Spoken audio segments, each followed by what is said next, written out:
This hearing of the nominations hearing of the Senate Foreign Relations Committee will come to order. We're here today to consider nominations for four very important positions. Secretary, former Senator Ken Salazar to be Ambassador to Mexico, Ms. Jessica Lewis to be Assistant Secretary of State for Political and Military Affairs, Ambassador Donald Liu to be the Assistant Secretary of State for South and Central Asian Affairs, and Ms. Marcela Escobari to be an Assistant Administrator for the United States Agency for International Development for Latin America and the Caribbean. Congratulations on all your nominations. I know all of you have a distinguished history of public service. We appreciate your willingness to continue to serve your country and those members of your family. I understand that Senator Bennett and Senator Hickenlooper, our colleagues from Colorado, will be introducing Secretary Salazar this morning, so we will go to them. Senior Senator from Colorado, Senator Bennett. Thank you, Chairman Menendez, for having me, and the ranking member as well for allowing Senator Hickenlooper and me to introduce Ken Salazar, President Biden's nominee to serve as the United States Ambassador to Mexico. Ken is no stranger to this body, where he served with distinction, and Colorado is honored to call him our own, and I am grateful to call him a mentor and a brother. In my view, President Biden could not have made a better choice. The American Southwest embodies our braided history with Mexico, and I can't think of anyone with a deeper connection to the region than Ken. Our history goes back over 400 years, when Ken's family settled in New Mexico before America was even a country. Later, the family journeyed to Colorado's San Luis Valley, where they have farmed for 5 generations. If you drive down to the valley and visit San Luis, which is Colorado's oldest town, there's a stone marker identifying the state's first irrigation ditch, the People's Ditch. Etched into the stone are the names of farmers and ranchers who were entitled to draw water from that ditch because they were the ones who dug it. And the name Salazar is among them. The valley is a sparse, beautiful part of our state, but it wasn't an easy place to grow up. Salazar family ranch in Los Rincones didn't have electricity until 1982. Ken and his siblings grew up reading with oil lamps. They didn't have phones or television. But they did have the example of their parents, both incredible patriots.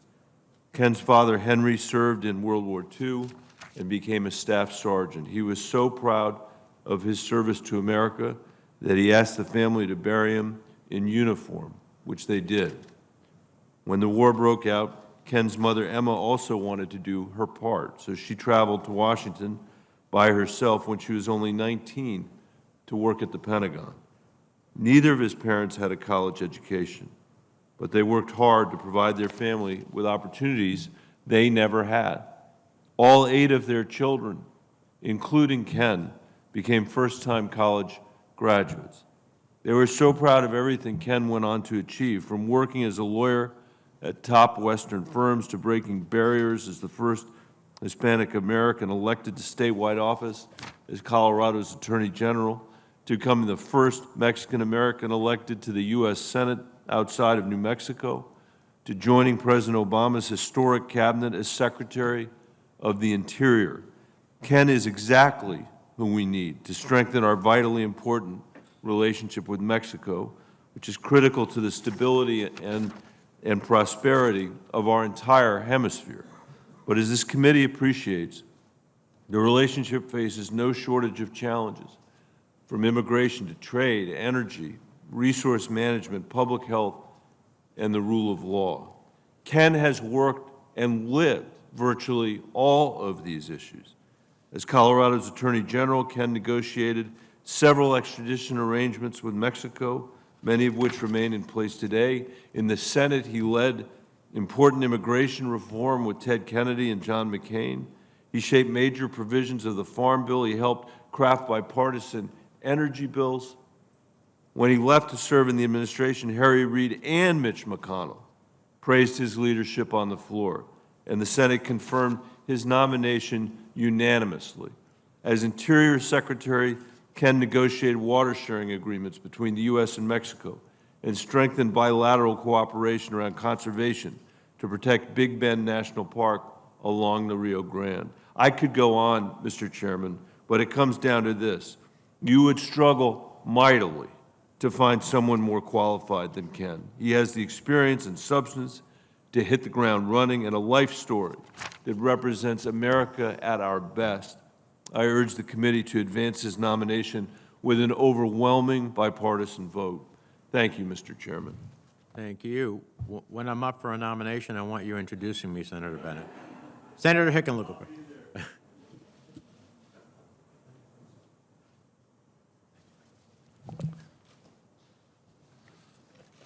Well, good morning, Mr. Chairman, Ranking Member, members of the committee. I am also equally honored to introduce Secretary Ken Salazar, President Biden's nominee, to be the U.S. Ambassador to the United Mexican States. I've known Ken for over 30 years, from when we first had a jazz club in the basement of my restaurant, and he was raising money for a campaign to protect open lands in southern Colorado called La Tierra. We got John Nichols to come speak and raised, I think we raised $1,600 or $1,800. His older brother, John, who some of you remember from serving in the House, was my Secretary of Agriculture my first term as governor. Ken has been beside me on every campaign and every major issue, every political battle I fought, and I've tried to be by his side as well. As Michael said, his family story is emblematic of the relationship between the U.S. and Mexico. His family settled in southwest United States, what was then New Spain, in the 16th century. His ancestors helped found the city of Santa Fe. Michael described him growing up on Los Rincones without electricity. He didn't mention that Los Rincones is a scrabble of about 6 buildings. The big city, Manasa, which is 4 miles away, almost has a population of 1,000. Again, the ranch down there is one of the most beautiful places in Colorado. My son Teddy learned to ride a horse on this ranch when he was 11 years old. And of those 8 children that Ken's parents, Emma and Henry, raised, all 8 graduated from college. And I also found it, well, you'll have to get him to tell the story at some point, but children 6, 7, and 8 were all born on the same long night, which is a story only he can tell. He served Governor Romer, both as Chief Counsel and as Secretary of Natural Resources, and both in those roles and as a U.S. Senator and as a Secretary of Interior, he never shied away from tough issues. He understands the importance of collaboration, bipartisanship, pragmatism. He is a world-class negotiator, which I think he got from his mother, Emma. She was about 5 feet 2 inches, and yet one of the strongest, most potent political forces in Colorado. She blessed 2 generations of candidates, and they weren't always Democrats. But she blessed two generations. She blessed me on my re-election in 2014 when she was 91 years old. When he came to the Senate, Ken designated and chose Senator John McCain as his mentor as a freshman senator, and the two worked together on immigration reform, both working with Republicans and Democrats. He convened ranchers and environmentalists throughout his term as Interior Secretary on water issues, conservation issues, et cetera. From a ranch in Conejos County, Colorado, to the hallways of this chamber, Ken has had a package of experiences that make him uniquely qualified to be a remarkable ambassador to Mexico. Mexico is an important ally and trading partner. Nuevo Laredo now is our largest port of entry, and in so many cases, the United States and Mexico share priorities. And I think that it's a delicate point in the relationship now, a point that demands someone with the skills of Ken Salazar. All of us in Colorado are so grateful for all of his contributions, the things that he has done. He created something called Great Outdoors Colorado that to this day is perhaps the greatest public-private partnership around land conservation in the history of this country. In everything that he's done, he's been able to bring people together, resolve conflict, and create progress. And that's exactly what we need now. We're all fortunate that he is once again answering the call to service, take on this crucial role at this crucial time. I wholeheartedly support his nomination, and I hope that he gets widespread support from every single person on this committee. Well, thank you, Senator Hickenlooper. I didn't think there was much that could be added after Senator Bennett, but you did a fantastic job of filling out the total picture. So we know that both of you have very busy agendas, and you're welcome to excuse yourselves at any time. With that, let me take a moment to introduce Ms. Jessica Lewis. It's with a mixture of deep pride and wistfulness that we're here today considering the nomination of Ms. Lewis to be the next Assistant Secretary of State for the Bureau of Political Military Affairs. I, like many others in both the Senate and the House, have had the good fortune of working closely with Ms. Lewis and benefiting from her exceptional wisdom, drive, and judgment. Ms. Lewis is recognized across party lines as one of the most effective and respected leaders on Capitol Hill. She's a trailblazer for women in national security. Indeed, if approved by the Senate, she will be the first woman confirmed to hold this position. You all know her as the Majority Staff Director of this committee, and prior to that as the Senior National Security and Foreign Policy Advisor for then Majority Leader Harry Reid. What you may not know is that she came to Capitol Hill almost 2 decades ago to work for me as a Foreign Policy Advisor and Staff Director of the Western Hemisphere Subcommittee in the House of Representatives. So we're proud of all of Jessica's accomplishments since then. And while it would be impossible to catalog all of these accomplishments here, I do want to highlight her leadership, her steady hand during this past year in particular, leading the staff to an incredibly productive year, while also providing invaluable advice on the committee's foreign policy priorities. I have been deeply impressed, and that's not an easy thing to do, but not at all surprised. I'd like to highlight that Ms. Lewis's tireless dedication over her entire career to mentoring young professionals as well, elevating her colleagues and empowering those who have not been traditionally represented in the field are exemplary, and I have no doubt she will apply herself in the same way and with equal success at the State Department. Secretary Salazar is a friend of mine and of this committee, and I am deeply gratified by your nomination to be Ambassador to Mexico. It is a testament to the Biden administration's seriousness about restoring a productive and respectful relationship with the people and government of Mexico, one of the most important and expansive bilateral relationships we have. The task ahead of you is great. You'll need to continue engaging on the critical issues of trade and migration that have been central in our bilateral relationship, while also engaging on the often uncomfortable issues that face both our nations, including the trafficking of drugs, weapons and people, environmental threats, and issues of democracy, governance, and rule of law, including with respect to human rights and labor rights.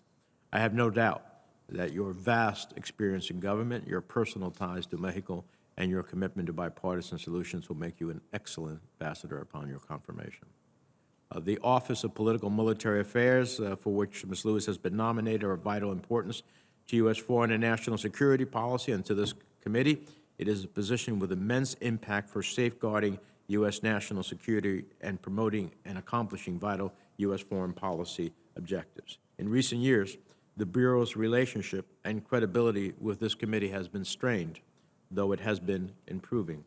I expect that with Ms. Lewis at the helm, the Bureau's level of cooperation with the oversight activities of and consultation with this committee will improve considerably, and I will put that expectation to the test. Ambassador Liu, I'm pleased to see you back again before this committee, this time to be the next Assistant Secretary for South and Central Asian Affairs, a region of critical importance and significant challenges.